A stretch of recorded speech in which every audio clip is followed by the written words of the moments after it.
Across centuries, the British monarchy has stood as one of the world's most visible institutions.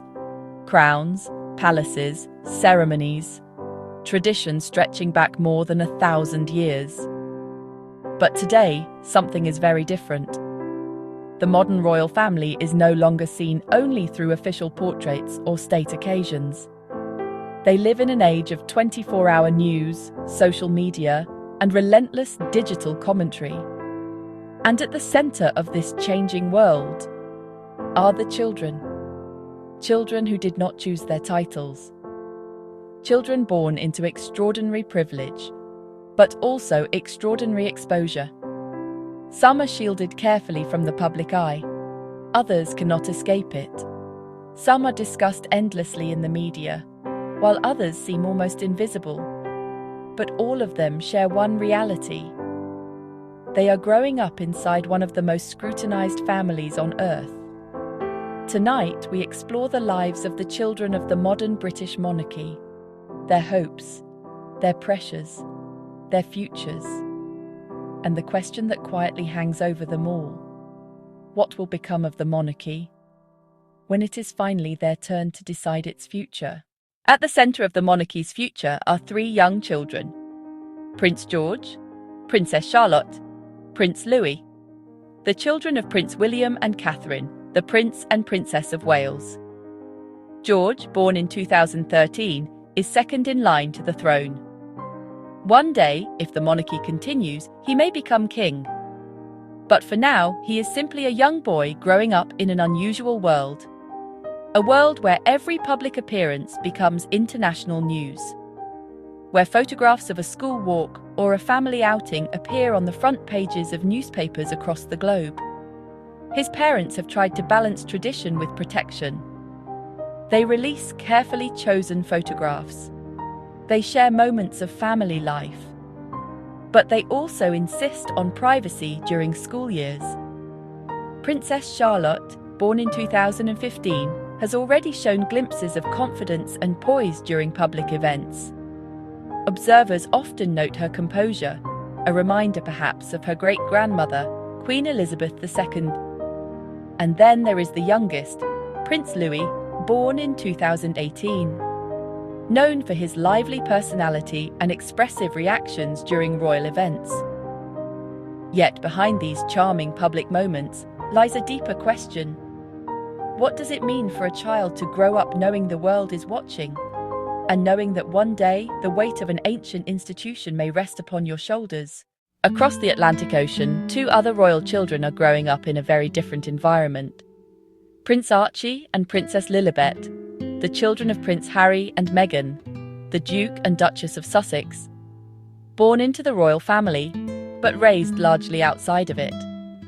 Their parents made the historic decision in 2020 to step back from official royal duties and move to North America.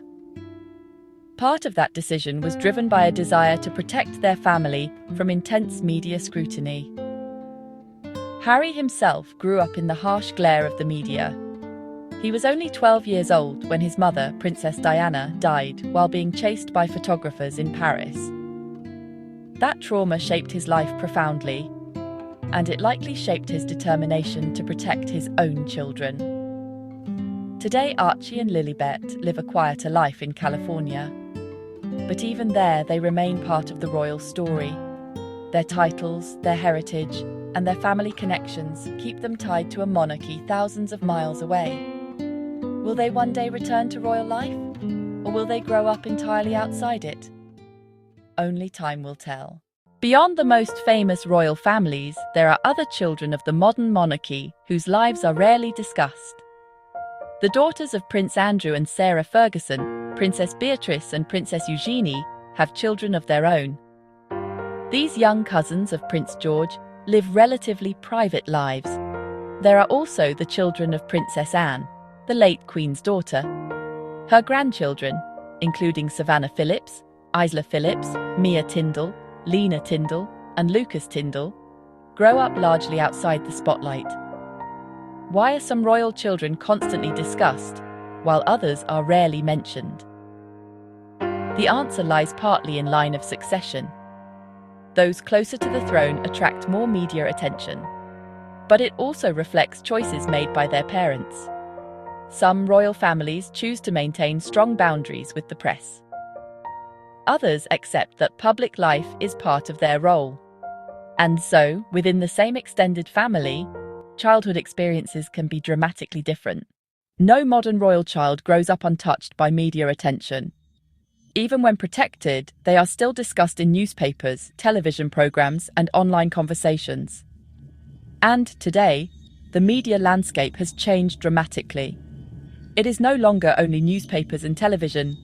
It is Twitter, Instagram, YouTube, TikTok, and endless digital commentary. Rumors spread instantly. Opinions multiply. Criticism travels around the world in seconds. Imagine being a young child, going to school, and hearing classmates talk about headlines involving your parents, or reading comments online, or watching strangers debate your family's private life. These are pressures few children in history have experienced at such scale. Royal parents now face an impossible balance, preparing their children for public responsibility, while protecting their childhood. What fears might these children carry quietly inside? Fear of the spotlight, fear of making mistakes in public, fear of becoming a symbol before they fully understand what that means. History shows that royal life can be both privilege and burden. For some, it becomes a lifelong commitment to service. For others, it may feel like a life chosen for them before they could choose for themselves. And so, the future may depend on something very personal: choice. Will the next generation embrace royal duty? Will they reshape it into something new? Or will some of them step away entirely? Each child will one day face these questions. For centuries, the British monarchy has adapted to survive. It has faced revolutions, wars, scandals, and social change. But the modern era presents a new challenge: public opinion. Younger generations increasingly question the role of monarchy in a democratic world. And the decisions made by the royal children of today may shape what comes next. Will the monarchy remain a central institution of British life? Will it evolve into something smaller and more symbolic? Or could it one day fade away entirely? The answer may lie not in the decisions of kings and queens, but in the lives of the children growing up today. For now, they are simply children, learning, growing, finding their own identities. But history is already watching them. And one day, the choices they make may determine the future of one of the world's oldest monarchies. Only time will reveal the path they choose.